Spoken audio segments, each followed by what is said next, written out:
Buongiorno da Leandro Maggi, Rovigo in diretta. Finalmente, consegnata la frazione di Scardovari, la scuola elementare, interessata lo scorso 25 aprile dal danneggiamento di una porzione di solaio. L'ingegner Michelangelo Micheloni ha spiegato che è stata oggetto d'analisi ogni elemento della scuola, al di là della zona interessata dal crollo, ed è stato optato un intervento di completa sostituzione di tutte le strutture simili a quella crollata.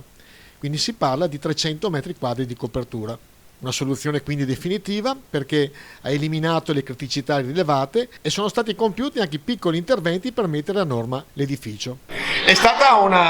veramente un'operazione veloce e importante, come l'avete vissuta voi? Innanzitutto è stata una vittoria di squadra di un team che si è continuamente sorretto a vicenda, sostenuto, e la vicenda è partita appunto con il crollo di un tetto del solaio della scuola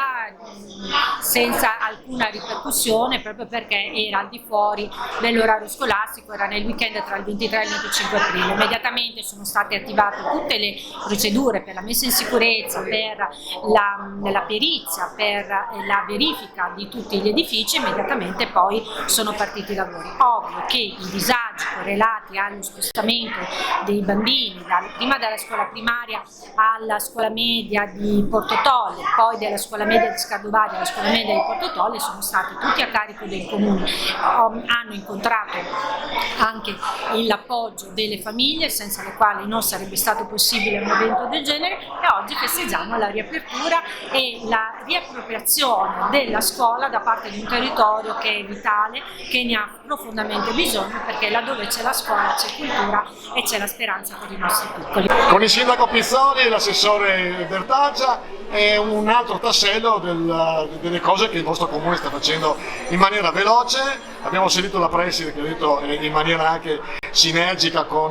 sia l'amministrazione che con il plesso scolastico, però nel 2022 non vi siete fatti mancare niente. Direi non solo nel 22, ma anche negli scorsi anni non ci è mancato niente, dal Baia, all'Acqua Grande, all'uragano del 2019, diciamo che non ci è mancato niente davvero, però oggi è una giornata di festa dove devo dire grazie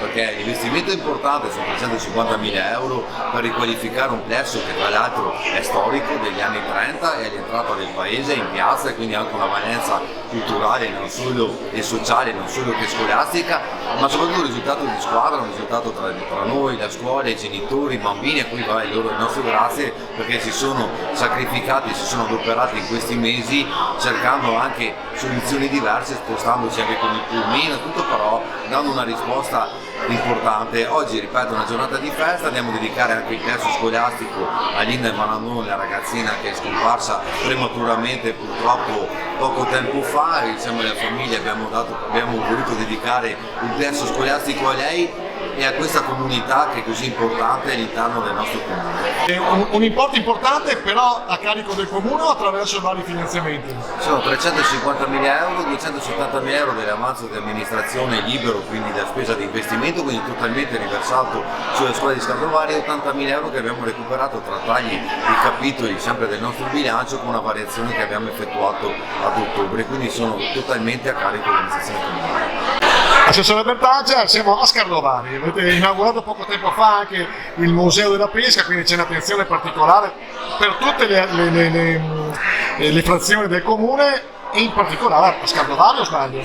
Assolutamente, direi che su Scardovari si sono concentrate molte delle opere di questa amministrazione, vuoi per questioni legate all'emergenza o in qualche modo legate alla programmazione, ma comunque il Paese ha avuto una certa attenzione da parte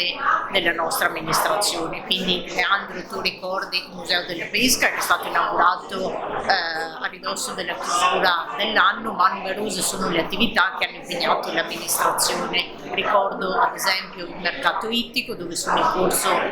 dei lavori di interventi di ristrutturazione. Ricordo il porto, dove sono stati realizzati dove è avvenuto il completamento di un piazzale, e altre opere sono attualmente in corso, la realizzazione della strada della Sacca, ma non solo, perché siamo intervenuti anche con tutte le emergenze inerenti alle carovane sulla Sacca di Scardovari, e oggi si completa con l'inaugurazione di questo plesso scolastico che chiaramente nasce da un'emergenza, però ha visto impegnato l'amministrazione ben oltre quello che era la semplice ristrutturazione della parte crollata, ma abbiamo fatto una ristrutturazione completa che possa mettere in sicurezza i nostri ragazzi e soprattutto in una prospettiva futura, dando un edificio che rispetti anche i criteri energetici e sia a norma sotto tutti i punti di vista.